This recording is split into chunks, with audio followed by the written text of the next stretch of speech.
Good morning. My name is Troy Hendricks, and I'm going to be your instructor this semester in POL 355 World Political Geography. Today, or in this video, I'm going to go over a brief introduction of myself, and I'll go through the syllabus, and then each week I will provide a short-ish video, because I'm assuming if you're like my kids, you're not going to watch a video longer than, say, 10 minutes at the top, highlighting some of the more complex or things that'll be on the test, quizzes, those kinds of things as we go forward. So my name is Troy Hendricks. So as you see, after my name is JD, which is a Juris Doctorate, which is a lawyer, which then raises the question, why is a lawyer teaching geography? A couple of things about that. One is I was that kid sitting in the backseat of my parents' cars. We're driving across the country on vacations with this book called an atlas, which is filled with maps. So I've been a sort of a map freak and map nerd for 50 years. And then as you'll notice as we go throughout, I teach international law, and I studied international law, and I teach international law. I've taught at the graduate level and undergraduate level. And since this is political geography, there's going to be a lot of references to treaties, maps, globalization, GDP, environmental treaties, wars. So from a historical perspective, also current events, but also from a treaty perspective. And as we'll learn, lines on maps are legal things, right? There is no sort of pre-civilization Germany or the United States or Canada or any of those kinds of things. Those are all, in some sense, just or unjust, legal creations, lines on maps drawn by governments, agreed to by governments, or forced upon people by government, however you want to phrase it. So there's a lot of law in this class. So that's or law adjacent things in this class. Also political science and other things. As you'll see, we talk about a lot of different things in this class. There's something for everybody, I think, in my experience. I've been teaching some version of this. I teach, my full-time position is I'm a professor at a university called California Baptist University in Riverside, California. We are 60 miles east of Los Angeles, so we are, fortunately for us, we are not directly affected by the fires that are ongoing, but and we'll actually talk about some of those kinds of things from a geographical, political perspective also. We're 60 miles east of Los Angeles. I got my law degree from Texas Tech University School of Law back in the day. I also have a degree in English and a degree in philosophy from a university called Hardin-Simmons University in Abilene, Texas. So I am a Californian by way of Texas, teaching in a school in Minnesota. So I also, and this video is late because I forgot that y'all are in the Central Time Zone and I'm in the Pacific Time Zone. So it's now 1 o'clock your time. I meant to have this up earlier in the day. I will keep that in mind in the future. I have a wife and 3 kids. I've been here in California for 21 years. I taught in Texas before that. I worked for the Texas Department of Public Safety as a lawyer before that in the 1990s. Anyway, that's just a real sort of a brief about me. I've written a couple of books on ethics and wisdom and leadership and literature and leadership, and it's kind of a wide variety of interests in the academic setting. So the book, and there's the online version. So this is Regions Deblige, or I think Nijman, however you say his name, et al. There's an online version of this, obviously, and that's the one that I put on the ISB on the website, on the syllabus. But if you have a hard copy version, that's fine too. The chapter breakdowns are pretty much the same. So that's the text. Any other readings or articles, and I will put in some articles and readings related to specific assignments, and then maybe anything dealing with a current event, because the book is copyright 2020. Things have happened since then, of course. There's no changes to the maps, so to speak, but there might be maps related to, say, the Ukraine-Russia war, Israel-Palestine, etc., that sort of necessitate changes to maps, and we might look at some of those things when we get to those specific regions. There's the course description. Like I said, it's mostly political geography, but you can't talk about geography without talking about culture, history, religion, language, economics, environment, etc., etc. So it's a pretty much interdisciplinary type class. There's the course objectives, and then really I'm going to talk about the assignments and the calendar. There'll be 4 exams. Normally when I teach this in a face-to-face modality, I have maps and objective and all of that sort of stuff and some essays. So the exams, and so far as I've taught this is the first time I've taught this in a fully online format, except for a couple times during COVID. They're going to be essay exams, and you'll have a week to do them. And there'll be 4 of those. Those are marked in the calendar. And then the number 2 those will be 80% of the grade will be the 4 exams. And then 20% of the grade will be a combination of quizzes, objective online quizzes, and some writing assignments, mostly response essays. There's no research paper or anything like that. But I have some essay assignments I've always given related to some historical aspects. And then I always kind of keep a couple of spaces open depending on current events, right?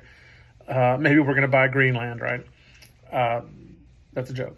So that'll be 20% of the grade as well. For ease of administration of the class, all work will be due on the midnight of the Sunday at the end of the week. So Monday, the first day of the week, today, for example, there's already quiz 1 over chapter 1 in the book.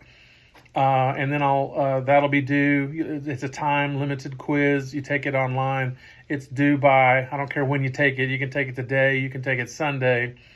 But you need to take it by Sunday night at midnight. In a couple, 3 weeks, there will be a written assignment. I'll release that on Monday or Sunday. You'll have the entire week. It's just due by, you can turn it in early. Try not to turn it in late, right? But Monday night at midnight is when all work will be due, exams, papers, quizzes, etc. That's for ease of my brain as well as ease of your organization. So if you look at the calendar, so quizzes will be objective, multiple choice, maybe some fill in the blank, true, false, all online, automatically graded, and those kinds of things. And then like I said, the exams will be essay exams, and you'll have time to sort of flesh those out. The essay exams won't be timed. They're usually not even sequenced. I'll give you, say, 3 or 4 or more, but probably 4-ish writing prompts. You'll have a full week to do them. Usually I don't care if you do so say you do question 1, you can do it, close your computer, take a break, go do something else, come back and do question 2, question 3, question 4, etc. So the take-home exams or the exams won't be timed, all of that. They'll be open book, open note. I'll deal with that in more detail. I'll make another video when we get to those in the day. In terms of academic dishonesty, surely I don't have to tell people not to cheat, but don't cheat. Cite something, quote it. You're not a lesser person for quoting somebody else's work. You're not an expert. I don't expect you to be an expert. I expect you to cite your work and cite your sources and all those kinds of things. So if you're writing an essay question on an exam and you quote from the textbook, then just put it in text citation. That's easy. If you're citing an internet source, internet sources are dodgy sometimes. Maybe don't cut and paste and paraphrase and rewrite and cite your source, right? It's just cite your source. If something's super highfalutin language, lots of 50-cent words, words that generally speaking most undergrads wouldn't use and most PhD students probably wouldn't use, that's going to raise my BS detector, and I might, dig deeper into that. In terms of the class calendar, it's pretty simple. We're just going to go sort of section by section. There's 7 continents. Each one will get about a week and a half to 2 weeks. That's 14 weeks, right? There's your semester. So it's a jet tour around the world. We'll talk about some countries more than others.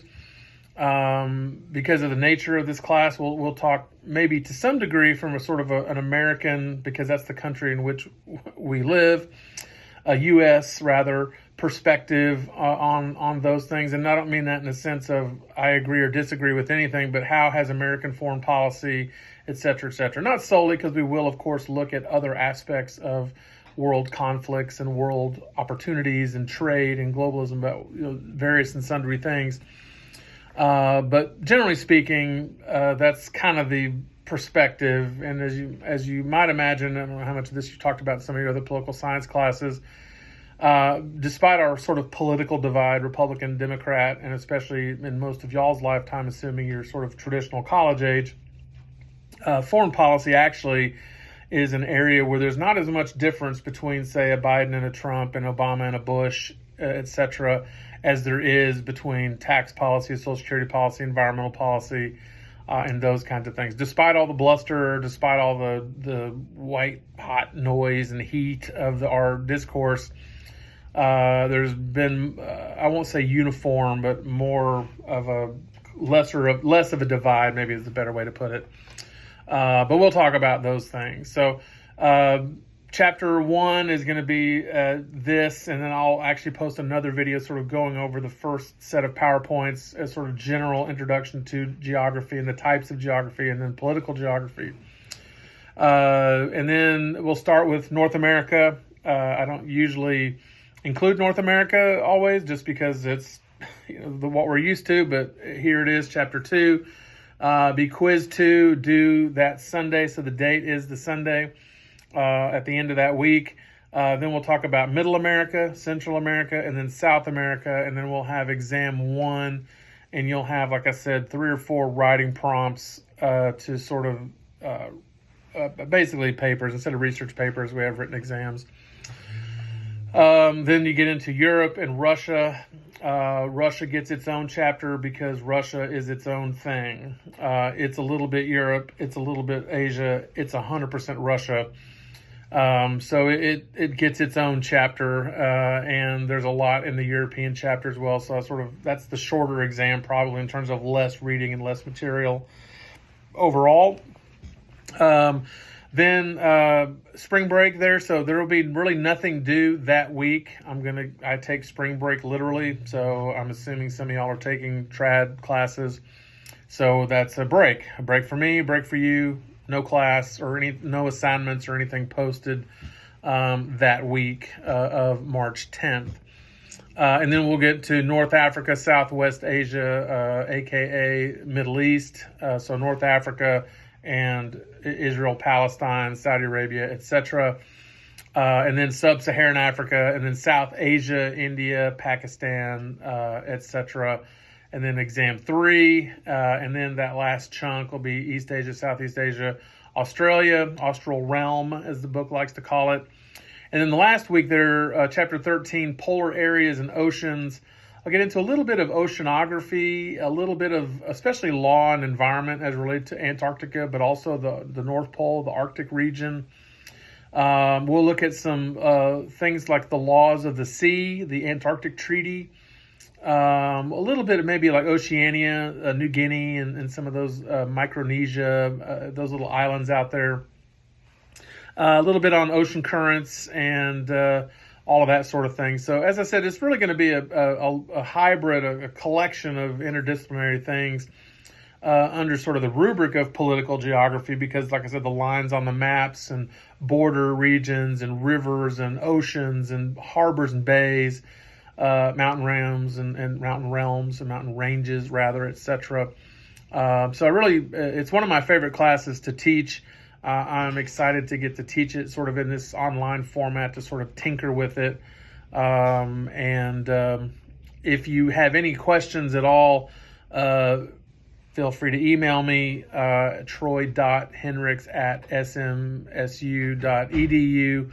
Remember, I'm 2 hours behind you in California, so if you email me, it might take I might not see it for a couple hours depending on my class schedule here, et cetera, et cetera. So just kind of keep a time difference in mind, and I'll do the same for y'all. Anyway, I'm looking forward to a good semester. I hope to maybe get to meet some of y'all. If you have office hour or want to talk face to face, I'm open on Zoom. I'll be glad to send Zoom links and any of those kinds of things. If you have any questions about content or something that I'm not giving you that you need in a video presentation, or if my instructions are not clear enough, please, by all means, let me know. Email, Zoom call, or something, and I'm here to help you. Right, is the way that I tend to look at that. So, good to meet y'all, or good to talk to y'all, and I will hopefully talk to some of y'all here as we go throughout the semester. Thank you.